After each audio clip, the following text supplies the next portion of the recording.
you want to feel connected in society? All right, I do too. I think most of us want to feel connection. Connection is powerful.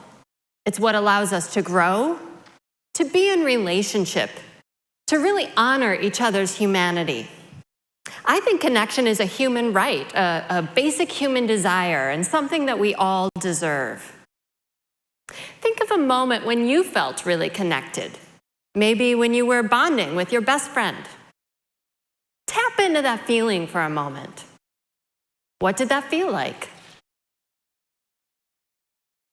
Did you open? Get excited? How did that feeling of connection shape how you related to yourself and those around you? How many of you have ever felt disconnected or alienated? Maybe when you moved to a new job or started a new project in a new location. Tap into that feeling for a moment. What did that feel like?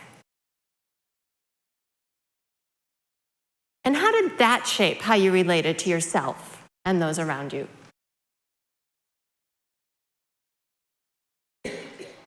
And if you couldn't access one or both of those feelings, notice that too. Paying attention to our responses is one of the first steps towards forging genuine connection, because some of the messages that we've learned about each other actually prevent it. Throughout my talk, I'll be inviting you to really reflect upon your responses, whatever they are, so that we can more consciously reframe the conditioned storylines that get in the way of real connection. So if we want to be connected, if we want to live in a world where everyone can be who they are and be in genuine relationship, then how do we get there? Well, let's use a hypothetical example. Meet Nora and Rose. Let's say that both Nora and Rose have children. Both like yoga. Both listen to TED Talks. There are many things that are the same about these women. Maybe you even find some ways that you're the same as these two. Check in for a moment. How do you feel when you notice a point of sameness with them? Now, it can be really valuable to forge relationship based on commonality. But let's name what else is present in their experience. Nora is a woman of color and Rose is a white woman. That difference shapes their lived experiences in this world in very significant ways. Now, when I say difference here, I mean markers of their identity that are key operative categories in society. Elements that shape our access to resources, safety, and opportunities. Factors that shape how laws and policies and cultural practices land on us, that even influence how people around us perceive us. There are intractable power dynamics around these identities that grant privileges to some and saddle others with oppression. Unless we account for those lived differences, genuine connection between them is impossible. So pause for a moment, take a breath and turn inward. Notice what your reactions were when I say that. Unless we account for their lived differences, genuine connection between them is impossible.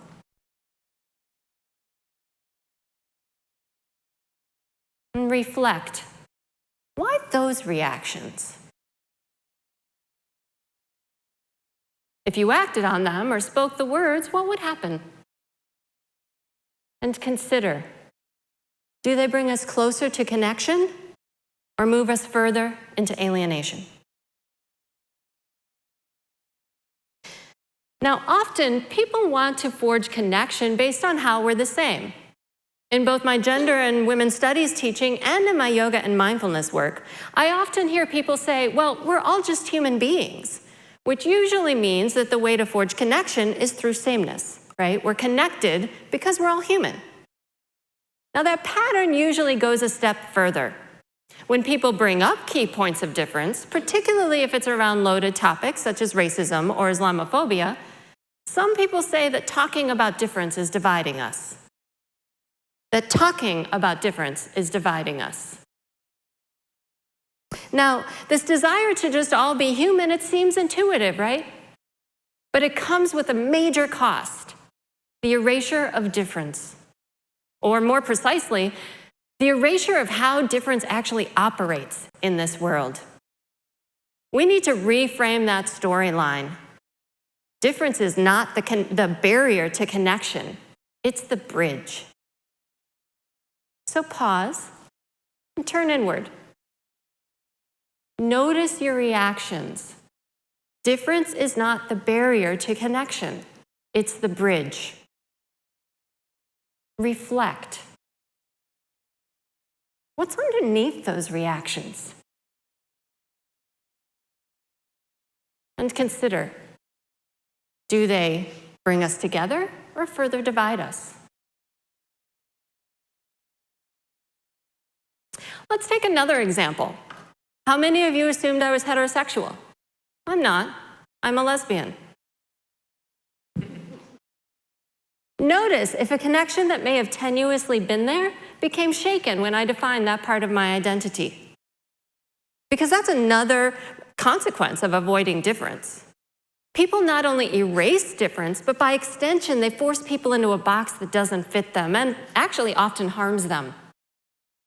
If people assume that I'm heterosexual, then not only is my lesbian identity and experience erased, but then heterosexuality and all that that means in this world is forced upon me. When that happens, I can't fully show up. And if I can't fully show up, then my humanity isn't honored. And if my humanity isn't honored, then we can't be in deep connection with one another. Now, some of you might be thinking, but why do you have to make such a big deal about all that? I don't care what your sexual identity is. Okay. But that aspect of my identity is also the part that makes me a target in this world.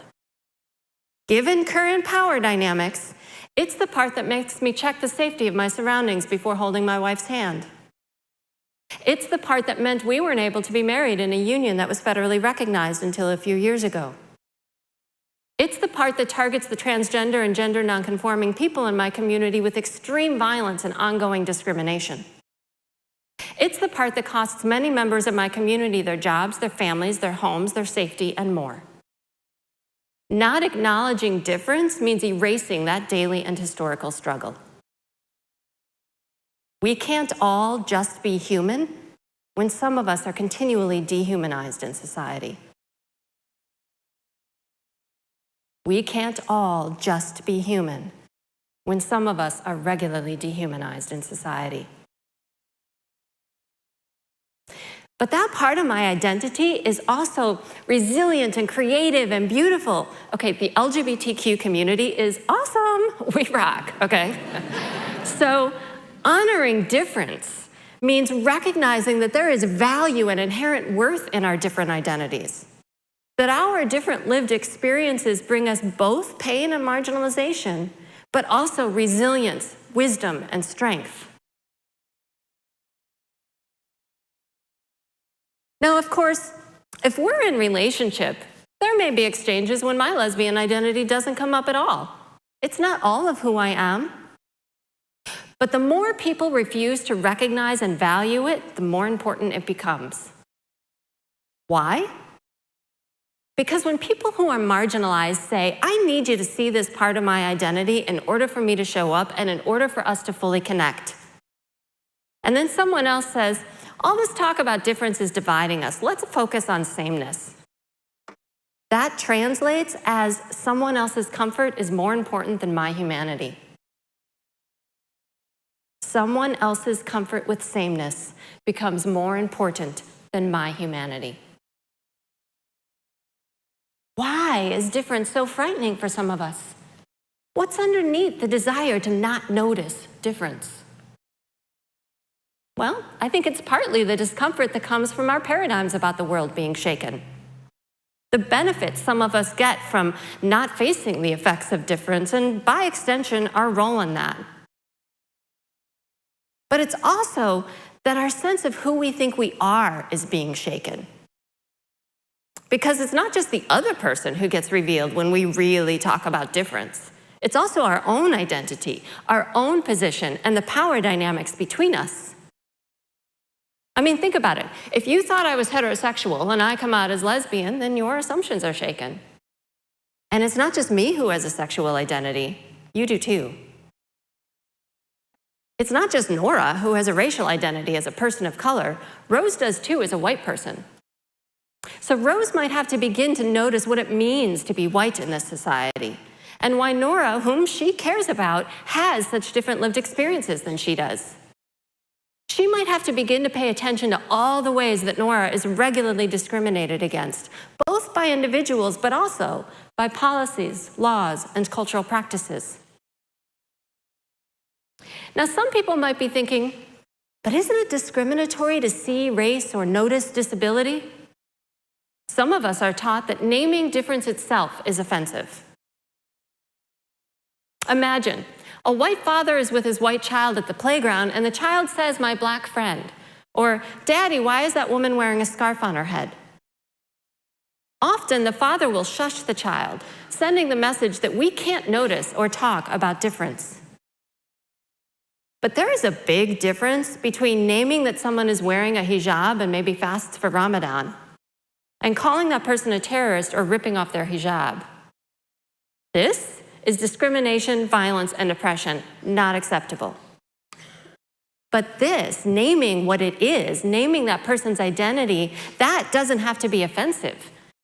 As long as we don't attach discrimination and violent behaviors towards it, it doesn't have to be anything more than recognizing who they are. What if the white father, instead of shushing the child, said, "Yes, that child is black and you are white"? Or, "She's wearing a hijab and this is what that means"? Of course, we would also have to talk in age-appropriate ways about how racism and Islamophobia actually operate in this world. Because pretending to not see difference doesn't make it not exist. It's still in the room, whether we name it or not. It still functions to create very different power dynamics, whether we talk about it or not. In fact, only some of us have the benefit of not noticing it. Some of us are reminded of it every day. So, if we want to honor difference, what does that look like? Well, let's look at what it doesn't look like. Let's say that Nora and Rose are having tea before picking up their kids from school. Rose has just started a new yoga class, and she's raving about how cool the studio looks with its Indian statues all over the place. She thinks one of them will look really stylish in her living room, and she turns to Nora and asks her to explain what it means. Nora finds herself getting both sadder and angrier. She's been to yoga studios like that, where symbols from her culture are used for decoration but not really understood. She never goes back. It invokes deep pain for her because members of her family were denied the right to practice those traditions or have those symbols. It was part of the violence of colonization. So to see someone outside her culture commodify, appropriate, and misunderstand those symbols is deeply painful to her. To honor difference doesn't mean exotifying it, appropriating it, or asking someone to explain their culture to us. It means doing our homework, reading and listening to the perspectives of people who live very different lives than ours, and learning how they want to be understood and treated. It means carefully analyzing why people have such different lived experiences in this world, and beginning to unsettle the privileges and the unequal power dynamics that make that happen in order to work towards a more just world. Now, as this example illustrates, too often it's those people who are furthest from society's norms who have to do this bridging. Those who are most marginalized are expected to go the extra mile and keep those of us in the norm comfortable. I suggest that it's actually those of us in the norm who have to do this bridging. Actually, who get to do this bridging. It's a gift, because traversing that bridge means opening ourselves to the value of difference. Now, I'm not going to lie, those of us in the norm may have to move into some discomfort, let go of a little of what is familiar in order to do this bridging. Why on earth would I want to do that, you might ask? What could possibly be my motivation to want to sit with discomfort? Our motivation is our desire for connection. If we really want to be connected with one another, then we will have to let go of this desire for sameness at the expense of difference. Our motivation is remembering the pain of disconnection. If we have even a glimpse of what it feels like to be alienated and seen as an outsider, why would we want to participate in causing someone else to feel that way? So why would we want to sit with some discomfort in order to do this bridging? Because what is on the other side is worth it. The possibility of deep, profound connection with ourselves and one another. The ability of all of us to define ourselves for ourselves instead of being saddled with conditioned storylines that we have inherited. The rich interdependence that actually recognizes and values the deep humanity in every single one of us. Thank you.